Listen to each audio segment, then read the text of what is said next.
बिस्मिल्लाहिर्रहमानिर्रहीम। उम्मीद है आप सब खैरियत से होंगे। अच्छा जी, ये वीडियो बनाई गई है, बहुत सारे लोगों ने अभी काम स्टार्ट करना है लाइन एंट्री का। लाइन एंट्री की एक्सप्लेनेशन, क्या क्या चीज़ें होती हैं, क्या चीज़ों को जहन में रखना है, क्या क्या चीज़ों को मतलब क्या क्या पॉसिबिलिटीज ऐसी हैं जहाँ गलती है उसको ठीक करना, इस तरह की जर्नल चीज़ें बनाने के लिए और उसको फाइनल करने तक की जर्नल डिटेल आपको बताई जाएगी, जिस चीज़ को आपने फॉलो करना है। ये रास्टर और वेक्टर लोड हो गया। सबसे पहले तो आपने लाइन जो फाइल है वो बनानी कैसे है, ठीक है। तो सबसे पहले हम आपको एक टूल प्रोवाइड करेंगे, आपने वो टूल ओपन कर लेना है। टूल ये वाला है, टूल बॉक्स, इसको ओपन करेंगे। इसके अंदर 4-5 टूल आपको मिलेंगे। एक डायमेंशन का है, दूसरा डायमेंशन स्टैंडर्डाइजेशन का है। फर्स्ट ऑफ ऑल आपने डायमेंशन के टूल पे डबल क्लिक करना है, टूल आ जाएगा। आपने अपनी खसरा वाली फाइल उसमें इनपुट दे देनी है एंड देन आउटपुट अपनी लोकेशन दे दें। बेशक आप जहां देना चाहें, जहां आपने पहले अपना फोल्डर रखा हुआ है, वेक्टर रखा हुआ है, वहीं दे दें। जहां आपका चाहें आप वहां अप्लाई करवा दें। इस पे आप उसको लोकेशन दें तो ये हमारी लाइन फाइल में कन्वर्ट हो जाएगा।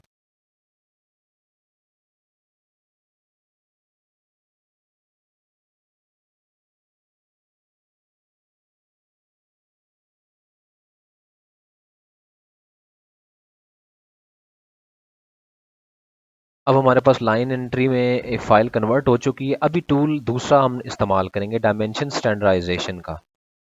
ओपन करेंगे, इसके अंदर अपनी वही फाइल एज ए इनपुट देंगे स्टैंडर्डाइजेशन वाली, और इसको ओके कर देंगे। ये अब स्टैंडर्डाइज इसने क्या कर दिया, इसमें पहले एक्स्ट्रा फील्ड्स होंगी, कुछ कैलकुलेशन वगैरह, वो ऑटोमेटिकली हर चीज़ हमें करके दे देगा। तो अब हमारे पास ये वाली चीज़ें हैं, ये इस तरह फाइल आ जाएगी। अच्छा जी, अब फाइल आने के बाद हमने इसको थोड़ी सी इसकी विड्थ इंक्रीज कर लें ताकि हमें कुछ नज़र भी आए। वेक्टर फाइल को हम अपनी बंद कर देंगे। अब यहाँ देखेंगे आपके इसने हर वर्टेक्स के ऊपर लाइन को डिवाइड कर दिया है, ठीक है। अब ये इस टूल का काम ही यही है। अब हमने आइडेंटिफाई करना है कि जहाँ ऐसी जगह, अब ये इसको रीड आउट करें तो ये 180 पूरी लाइन है, तो ये पूरी लाइन एक लाइन होनी चाहिए, इसके साथ ये वाली चीज़ मर्ज हुई हुई ना हो।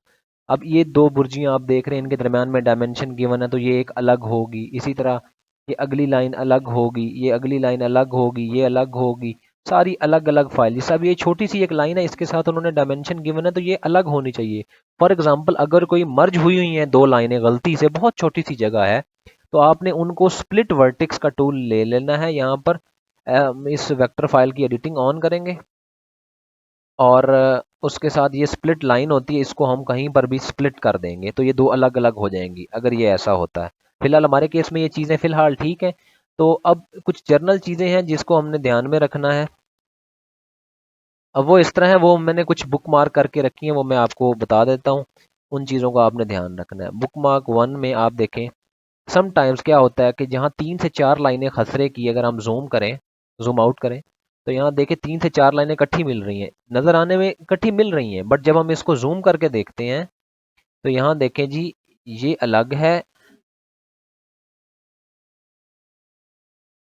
ये लाइन अलग है, ये लाइन अलग है, ये लाइन अलग है। अब ऐसा नहीं हो सकता, ये एक ही चीज़ होनी चाहिए।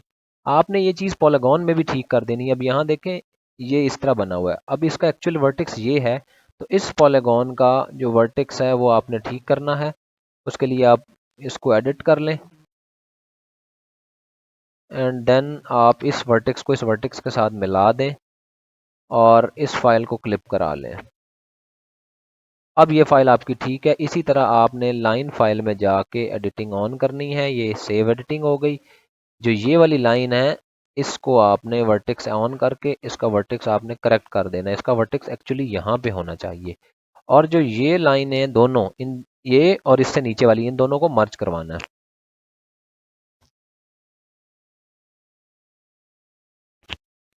और ये नीचे वाली लाइन में मर्ज होगी तो हम मर्ज करवा देंगे। इस तरह की छोटी मोटी चीज़ें वो आपने ठीक करनी है।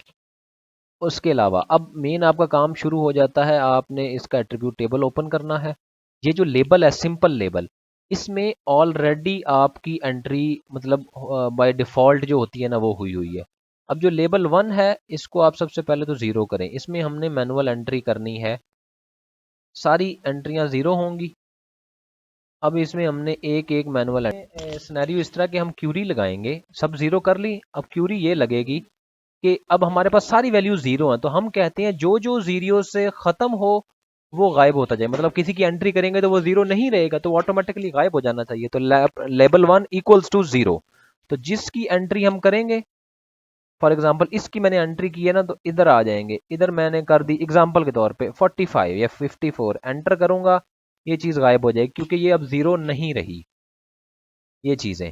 अब दूसरी चीज आ जाती है कि इसमें रिमार्क्स, अगर कहीं पर कोई डायमेंशन गिवन नहीं है, मिसाल के तौर पे अगर मैं देखूं ये वाली जो डायमेंशन यहाँ बनती है ना, ये रीडेबल ही नहीं है मेरे से, ये 35 लिखी हुई है फॉर एग्जांपल। अगर यहाँ कुछ भी ना हो तो हम रिमार्क्स में एंटर कर देंगे, जिससे हम कहते थे खसरा नॉट गिवन, यहाँ आ जाएगा डायमेंशन नॉट गिवन।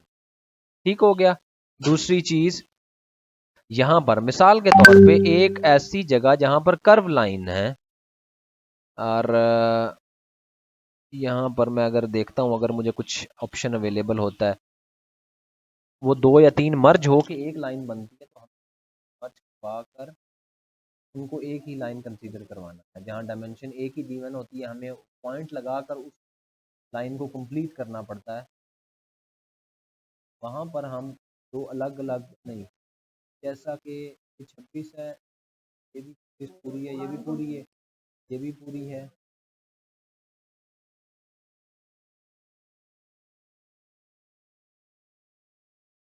अच्छा, एक और चीज़ यहाँ पर भी आप देख सकते हैं कि ये कटिंग गलत हुई हुई हो, उसको भी ठीक कर दीजिएगा। अभी जिसका ये एक पॉलीगॉन है, ये कट एक्चुअली यहाँ से होना था, क्योंकि ये बे पार्ट जो है ये इसका खतरे का पार्ट, पॉलीगॉन में ये कटिंग गलत हुई हुई है। ये देख लें आप कि ये बे पार्ट इसका था, तो इधर मर्ज करवा दिएगा, तो ये यहाँ से कट होगा, ये पोर्शन इधर मर्ज होगा, डायमेंशन हिसाब से। ठीक हो गया ये चीज़।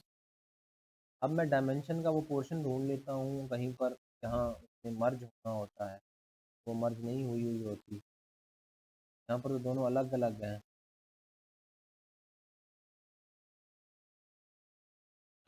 अच्छा जी, यहाँ पर देखें जी, एक डायमेंशन ये है। ये अब एक्चुअली हमें क्या था कि लाइन बहुत बड़ी थी, तो हमें इसको पॉइंट लगाकर आगे कंटिन्यू करना पड़ा है।